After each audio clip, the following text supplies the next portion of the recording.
Assalamualaikum warahmatullahi wabarakatuh. Sampurasun, perkenalkan nama saya Fahmi Fauzi Iskandar, mahasiswa semester 4 dari Prodi Ilmu Politik.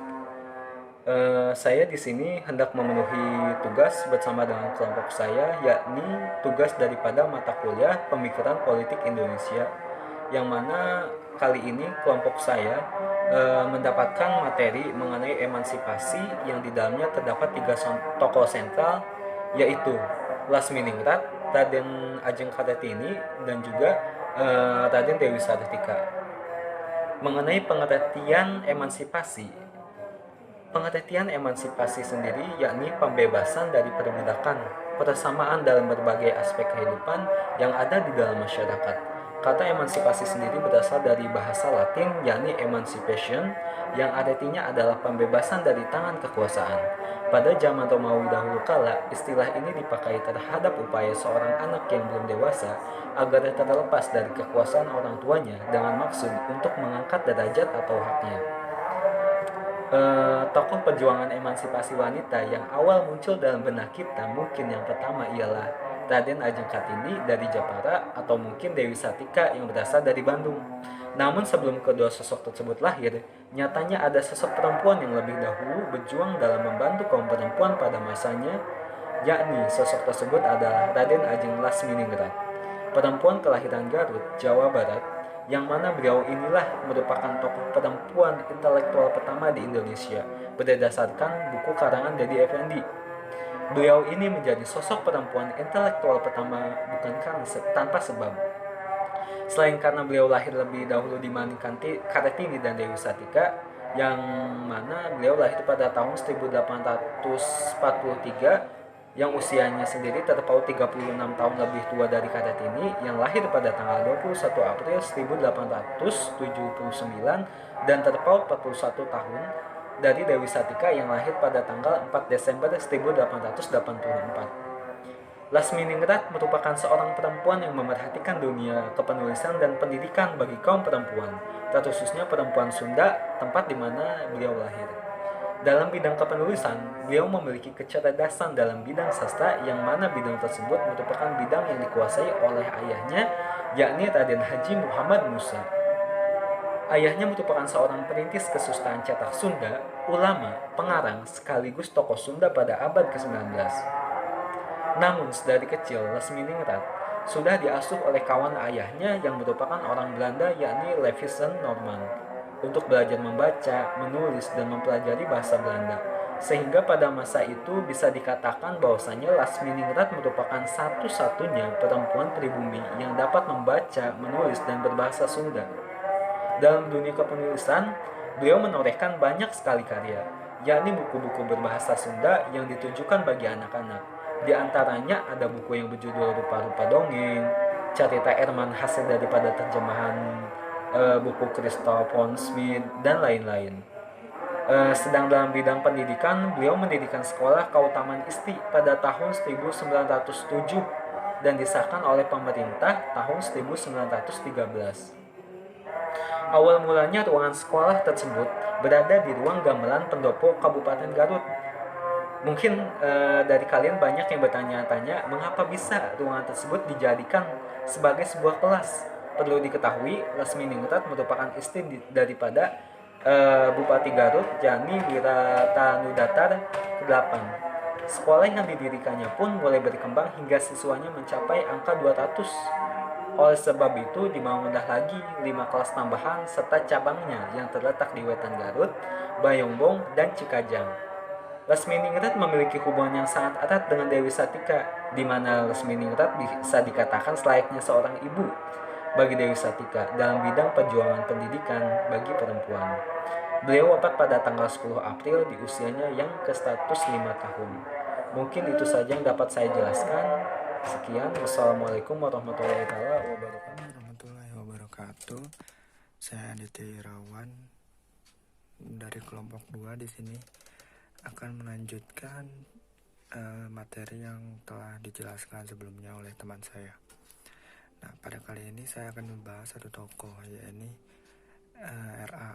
Kartini ya, yang merupakan salah satu tokoh nasional yang memperjuangkan emansipasi di Indonesia. Seperti yang kita ketahui bahwa emansipasi memiliki makna secara singkatnya yaitu pembebasan dari perbudakan. Nah, emansipasi yang umum dipahami yakni yang mengurus pada usaha kesetaraan wanita terhadap laki-laki dalam segala bidang. Nah, seperti yang kita ketahui bahwa dulu itu di zamannya R.A. Kartini, wanita itu tidak memiliki hak untuk bekerja maupun mengurusi hal-hal lain di luar bidangnya, karena wanita pada zaman dulu itu cenderung memiliki budaya yang mengurus rumah tangganya gitu. Jadi selain mengurus rumah tangga, wanita pada zaman dahulu itu tidak bisa berpendidikan, bekerja, berkarir, dan sebagainya. Nah, dalam hal ini R.A. Kartini dahulu ini sangat menentang hal ini, karena Kartini tidak ingin perempuan sejatinya dicap hanya akan berakhir di dapur dan mengurus rumah tangga saja. Nah, dahulu para wanita memang sengaja diposisikan di bawah pria dalam kasta sosial. Nah, Indonesia dengan adat istiadat yang kental tentu tidak jauh berbeda. Nah, karena waktu itu juga pada masa kolonial penjajahan, wanita Indonesia tidak diperbolehkan menempuh pendidikan yang tinggi. Nah, memang pada sejarahnya wanita Indonesia telah dibudayakan dengan hal yang seperti itu. Maka dari itu mungkin jadi lebih terbiasa lah dengan hal itu gitu. dengan budaya seperti itu.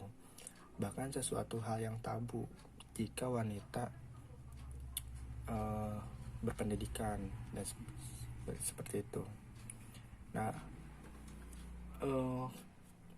Kartini juga sadar bahwa langkah terbaik untuk mengawali emansipasi bagi wanita Indonesia adalah melalui pendidikan. Nah, ia bertekad untuk membangun sekolah wanita pertama. Nah, yang waktu itu berhasil ia dirikan di sebelah kantor pemerintahan Kabupaten Rembang kala itu. Nah, ia sadar bahwa latar belakang pendidikan yang kuat mampu mempelopori tercapainya emansipasi wanita Indonesia di masa depan. Di era Kartini, akhir abad 19 sampai awal abad 20, wanita-wanita negeri ini belum memperoleh kebebasan dalam berbagai hal. Nah, mereka juga belum diizinkan untuk memperoleh pendidikan yang tinggi seperti pria, bahkan belum diizinkan menentukan jodoh dan suami sendiri dan lain sebagainya. Nah, karena Kartini ini dilahirkan sebagai seorang wanita, juga diperlakukan beda dengan saudara maupun teman-temannya, serta perasaan iri dengan kebebasan wanita-wanita Belanda akhirnya menumbuhkan keinginan dan tekad Kartini pada saat itu. Nah, Raden Ajeng Kartini ini yang lahir di Jepara, waktu itu Jawa Tengah, pada tanggal 21 April 879, ini sebenarnya sangat menginginkan bisa memperoleh pendidikan yang lebih tinggi. Namun, kebiasaan saat itu dia pun tidak diizinkan oleh orang tuanya. Nah, berkat perjuangan Raden Ajeng Kartini ini tidak sia-sia. Sekarang kan perempuan memiliki kesempatan yang sama untuk mendapatkan pendidikan, bahkan berkarya sebebas apapun yang perempuan ingin raih itu bisa tercapai sekarang, tidak zaman dahulu. Nah, mungkin itu sedikit saja penjelasan sejarah mengapa sih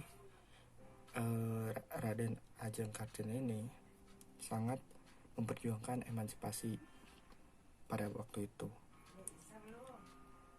Terima kasih. Selanjutnya akan dilanjutkan oleh teman saya. Bismillahirrahmanirrahim. Assalamualaikum warahmatullahi wabarakatuh. Kembali lagi bersama saya Fahmi Fauzi Iskandar, sedikit menambahkan kembali mengenai tokoh emansipasi perempuan yang ada di Indonesia, yakni selepas tadi pas pertama saya menjelaskan mengenai Lasminingrat, kemudian disusul oleh teman sekelompok saya yaitu Adit menjelaskan mengenai Raden Ajeng Kartini, dan yang terakhir saya akan coba menjelaskan mengenai gerak daripada tokoh emansipasi perempuan yang ketiga, yakni Raden Dewi Sartika. Dewi Sartika sendiri lahir di Bandung pada tanggal 4 Desember 1984. Beliau adalah tokoh perintis pendidikan untuk kaum perempuan, diakui juga sebagai salah satu pahlawan nasional oleh pemerintah Indonesia di tahun 1966. Ayahnya merupakan seorang pejuang kemerdekaan yang bernama Raden Somanagara. Dewi Sartika sendiri berasal dari keluarga priyayi Sunda, yakni Raden Somanagara dan Nyi Raden Raja Permas. Meski dianggap melanggar adat pada saat itu, orang tuanya tetap bersikukuh ingin menyekolahkan Dewi Sartika ke sekolah Belanda lebih tepatnya. Selepas ayahandanya wafat, Dewi Sartika dirawat oleh pamannya yang merupakan seorang patih di Cicalengka. Nah, dari pamannya inilah beliau belajar mengenai kesundaan, sedangkan wawasan kebudayaannya kebudayaan barat dia dapatkan dari didikan seorang nyonya asisten residen bangsa Belanda. Sedari kecil, Dewi Sartika sudah menunjukkan bakat dalam bidang pendidikan. Sambil bermain di belakang kepatihan, beliau sering memperagakan praktik di sekolah, mengajari baca tulis dan bahasa Belanda kepada anak-anak pembantu di kepatihan tersebut. Tak kalah seiring berjalannya waktu dan bertambahnya usia, beliau pun sadar akan kurang tersedianya kesempatan bagi kaum perempuan untuk memperoleh hak yang sama dalam bidang pendidikan. Tepatnya di Bandung, beliau mendirikan sekolah perempuan dibantu oleh kakeknya, yakni Marta Negara dan Dan Hammer yang menjabat sebagai inspektur kantor pengajaran ketika itu. Maka pada tahun 1904 dia berhasil mendirikan sekolah yang bernama Sekolah Istri. Pada mulanya sekolah tersebut hanya memiliki 2 kelas saja, yang jelas tidak cukup untuk menampung semua aktivitas mengajar dan pengajar. Maka dari itu, untuk ruang belajar sendiri, ia harus meminjam ruang Kepatihan Bandung. Di sekolah yang didirikannya tersebut, beliau mengajarkan cara membaca dan menulis, berhitung, kemudian ditambah dengan kursus jahit dan lain-lain. Sejatinya Dewi Sartika sendiri ingin menciptakan anak-anak gadis yang kelak bisa menjadi ibu sekaligus guru bagi anak-anaknya kelak. Sekitar pada tahun-tahun berikutnya di beberapa wilayah Pasundan atau Jawa Barat bermunculanlah sekolah-sekolah istri yang lain, terutama yang dikelola oleh perempuan-perempuan yang memiliki cita-cita dan mimpi yang sama seperti Lesminingrat dan Dewi Sartika. Dewi Sartika sendiri menikah dengan seorang guru, yakni Raden Kanduruan Aga Suryawinata. Suaminya sendiri mengajar di sekolah Karang Pamulang. Beliau meninggal pada tanggal 11 September 1947 di Tasikmalaya dan dimakamkan di daerah Cigagadon. Tepat 3 tahun kemudian, makamnya dipindahkan ke pemakaman Bupati Bandung di Jalan Karanganyar, Bandung. Sekian daripada apa yang bisa saya sampaikan. Wassalamualaikum warahmatullahi wabarakatuh.